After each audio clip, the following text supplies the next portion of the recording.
Сайн байна уу? Та бүхэнд өнөөдрийн энийг дэвшүүлээ. Монгол Улсын их сургуулийн Монгол хэл шинжилгээний тэнхимээс уламж болон зохион байгуулдаг Ардын багш Чойж Сүрэнгийн Монгол бичгийн улсын уралдааны 23 дахь жилдээ зохион байгуулагдаж байна.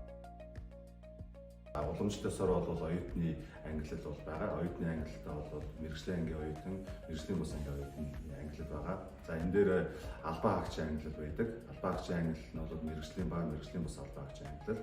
За мэдээж ерөнхий боловсролын сургуулийн мэрэгжлийн багш нарын ангилал бол байгаа. Энэ жилийн уралдаан маань бол одоо шинэ төрөл нэмэгдсэн бичвэрийг зохион байгуулдаг байсан. Болвол өмнө дээр цахим хичээл бол нэмэгдсэн байна. Тэгэхээр цахим хичээлийг бол одоо та бүхэнд бол илүү ойлгомжтой танилцуулахыг бол одоо энд зорилоо. Тэгэхээр цахим бичвэр бол өгөгдсөн сэдвээс аль нэгэн сэдвийг бол сонгож за 15 минутын хугацаанд бол видео хичээлийг бол зааж одоо явуулах ёстой.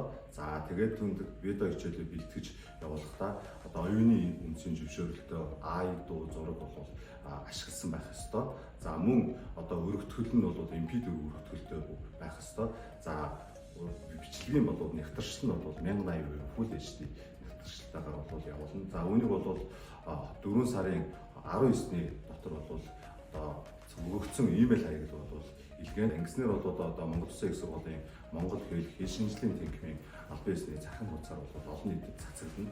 За ингээд цацагдаж 7 хоногийн хугацаанд бол цацагдаж одоо олон нийтээс бол үнэлгээ авна. За энэ үнэлгээ бол нийт таны одоо олимпиадад бол одоо үзүүлэх амжилтыг чинь 70% байх болно гэж та бүхэн ойлгож байна гэсэн үг. За ингээд үлдсэн 30% бол зохион байгуулах одоо комиссоос бүрдсэн одоо судлаач одоо шүүгчдийн бүрэлдэхүүн бол шалгаруулах арга. За ингээд уралдаандаа амжилттай оролцоороо та бүхэнд амжилт хүсье.